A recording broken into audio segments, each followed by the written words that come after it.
Hello everyone, my name is Ryan Eckart and welcome to Calling All Men, a show destigmatizing men's mental health. Today we are discussing the man box. Joined with me is Dr. Matthew Genuchi. Dr. Genuchi is a professor of psychology at Boise State. Thanks for being here today. Absolutely, you're welcome, Ryan. Glad to be here. Well, let's get right into it. Okay. How would you define the man box? The man box. Well, I guess we want to think about the man box. We can kind of think of it visually here. So if you picture a box, and then if we can kind of picture some of these maybe norms or values that describe masculinity, maybe on the outside of the box. So think of a man's got to be self-reliant. He's got to be tough. He's got to be strong. He's got to be like a playboy.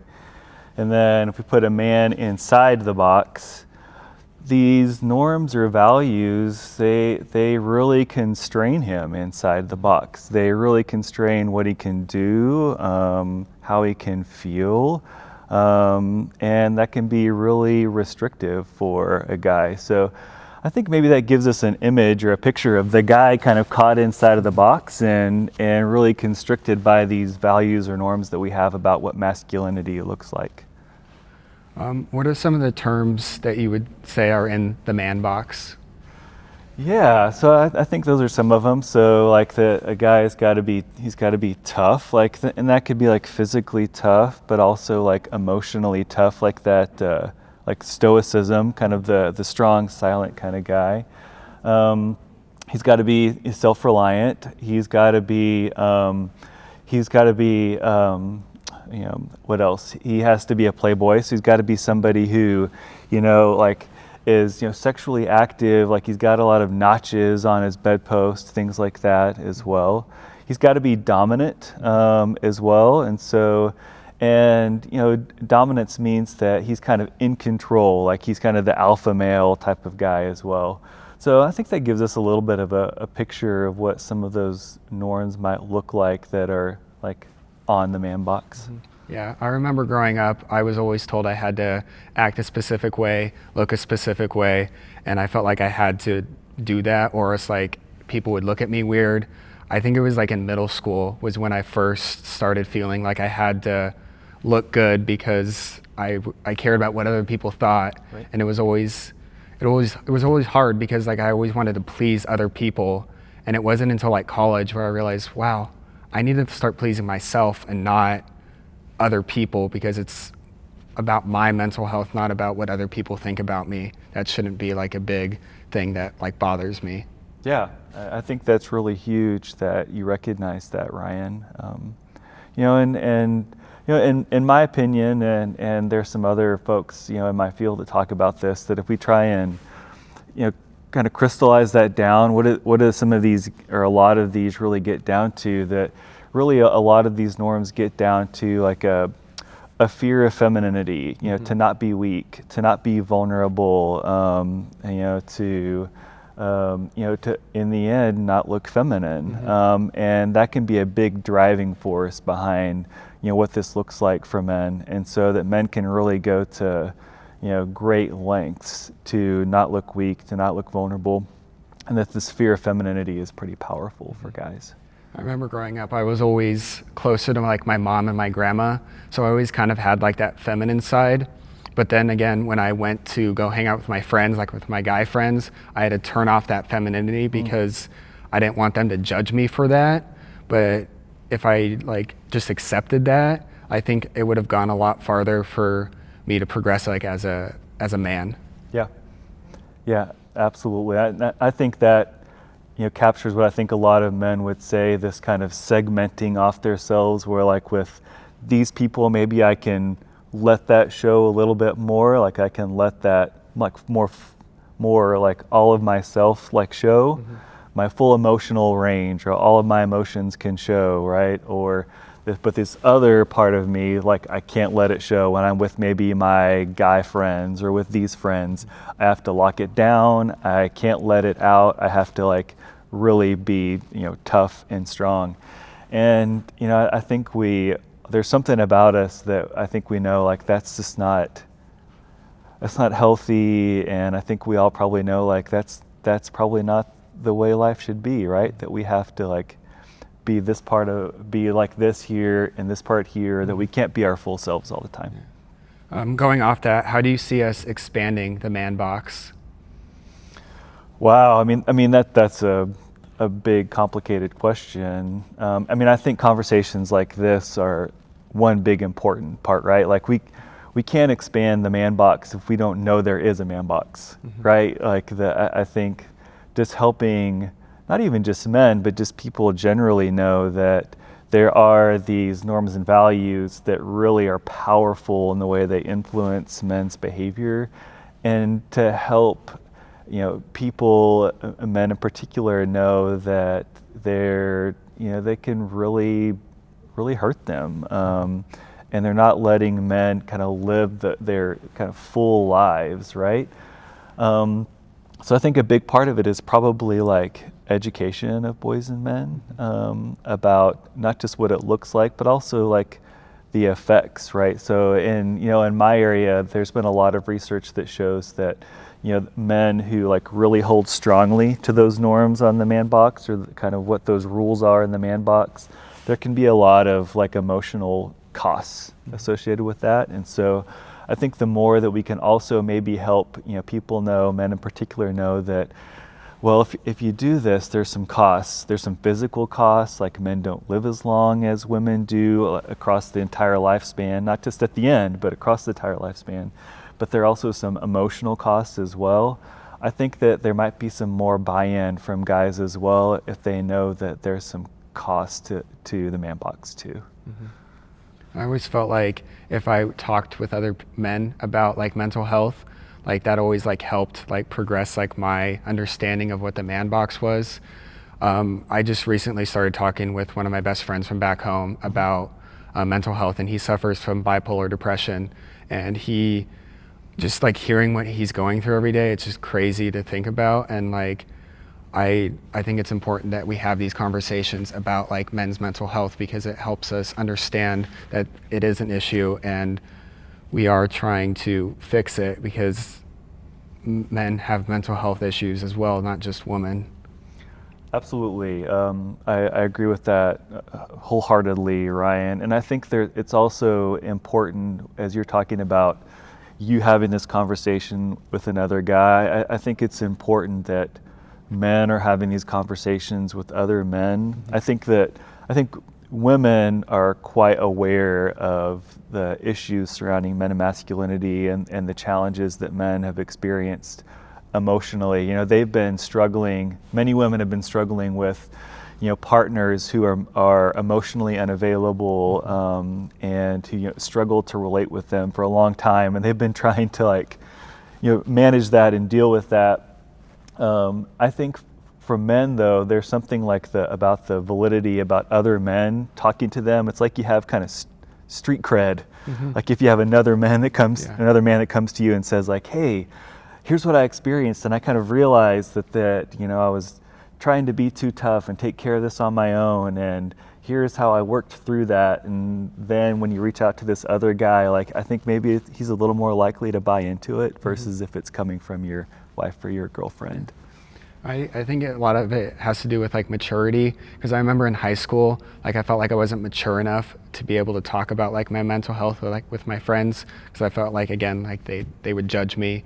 And I feel like coming to college, moving from Southern California here, I had to like mature and like grow up a little bit. And I feel like that's helped me a lot with like being able to discuss like mental health and like what I'm feeling, and be able to go and talk to like a counselor or like one of my friends about like what's going on.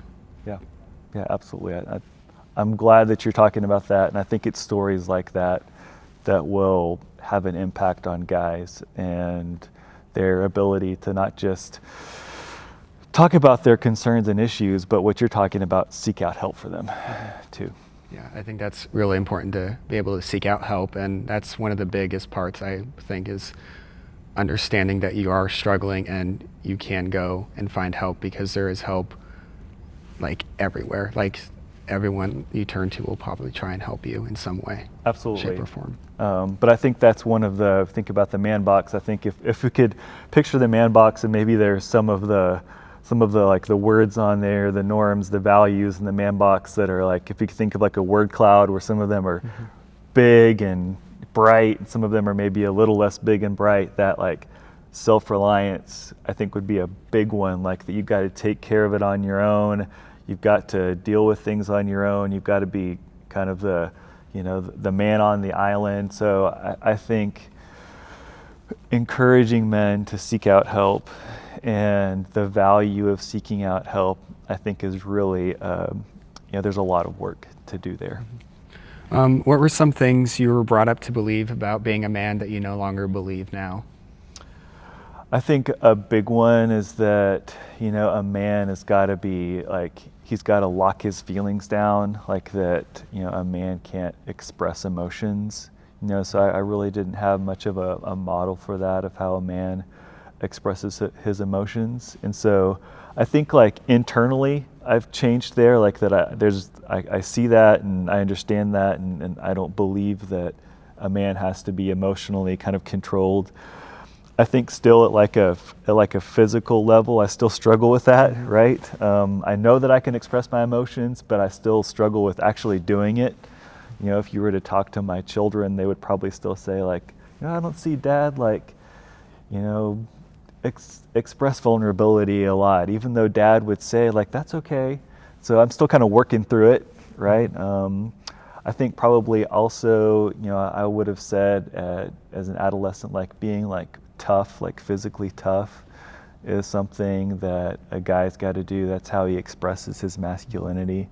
And that's something that I've let go of, and that I've gotten an idea that there are other things that are important about being a man. But the culture of masculinity that I grew up in as a boy in kind of the rural southwestern United States, like physical toughness was a big part of it. But I've been able to kind of let that go. Yeah, do you think, because you're from Texas, right? That's right, yeah, you remember that from Texas. Do you think that has like a part in like your mental health? Do you think that's played a part in how like you were brought up to be like a man? Yeah, absolutely. I think that the kind of the idealized image of this man that I saw in this rural Texas culture, is somebody who's physically tough, strong, emotionally controlled, who takes kind of is a strong provider, takes care of things on his own, and I think as I've moved away from that and had some distance from that, I've been able to question that, right? But that was certainly the idealized image of a man that I saw in this kind of Western Texas culture. Yeah, because I definitely felt like I had to live up to some kind of standard because I'm from Southern California, so like people had to act like a certain way, like dress a certain way, so I felt like I had to live up to like a standard that it was hard to, because it's like I was so close to like LA and like Hollywood, and like you see all these big name actors and you're like, oh my gosh, I want to be like that, but like it's hard to live up to that. Yeah, those are hard standards to meet, absolutely. I mean, I can only imagine what those standards look like. I mean, I kind of have a sense of them, of what I know of Hollywood, and those standards sound unattainable. Mm-hmm. What would you say to those that are afraid to step out of their man box or comfort zone? I mean, I think that on one hand, I would say, I understand it. Like, I think so many men, one of the reasons why they're kind of in the man box is because that's how they survived their world, right? You have to survive,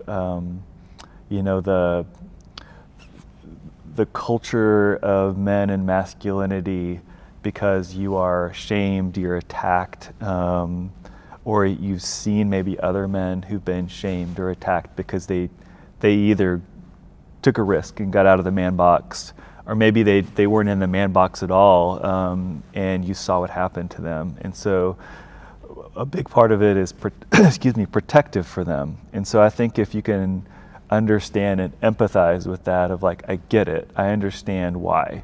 Mm-hmm. In my own personal experience, because there are certainly reasons why it was protective for me. And you're talking about your own adolescent experience. It was protective for me as an adolescent. At the same time, I think if also you can encourage men, or I can encourage men, to also imagine that if you're able to step out of that, if you're able to have a broader emotional experience, if you're able to have a richer relational experience, if you're able to, ask for help instead of taking all of the burden on your own, it's a much broader, richer personal experience. It's a much broader, richer relational experience, and it will benefit them and it will help them. And I think if they can imagine that, I think that would help them. So I think both of those pieces might connect with them, but also encourage them. Yeah, because I remember when I moved up here, I had to go out of my comfort zone and do something that I have never done before. Move to a state without like my parents or like grandparents or like any like family like within like a certain amount of miles, and I feel like I had to grow up a lot and like step outside of my comfort zone, and that really helped me, like I talked about earlier, like to be able to talk about like my mental health and like be able to live on my own and realize that I do have these mental health issues, because I would always like talk to my mom about stuff, but like it was never anything like really serious. But now that I'm like up here like alone, or not alone, but like by myself, it's helped me like mature and be able to talk about these issues that I'm dealing with. I love that. I love the way that you talk about that, Ryan. That kind of some of what I heard with that is that you took a risk,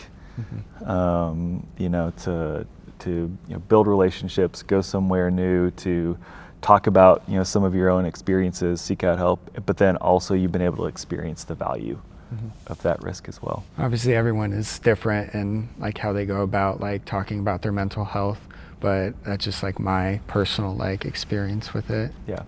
I think for a lot of men that seems like a big risk, but I think your story, shows that there can be some big benefits and there can be some value from taking that risk. Why do men conform to these standards, do you think?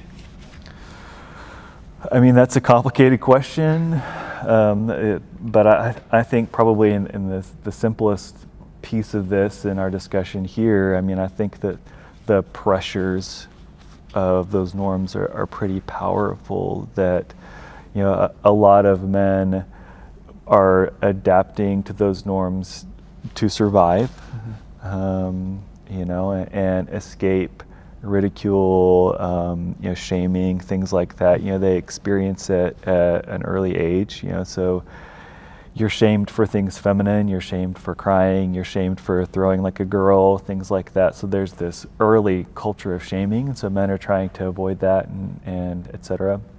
But I think there's also a culture of kind of idealized masculinity. So put your image up there. So whether it's like James Bond, who's like tough and kind of out there on his own, taking care of things, and he's having sex with lots of women, and there it's or I think there's Dirty Harry, who's kind of out there and he's tough and he's aggressive and on his own to kind of solving problems.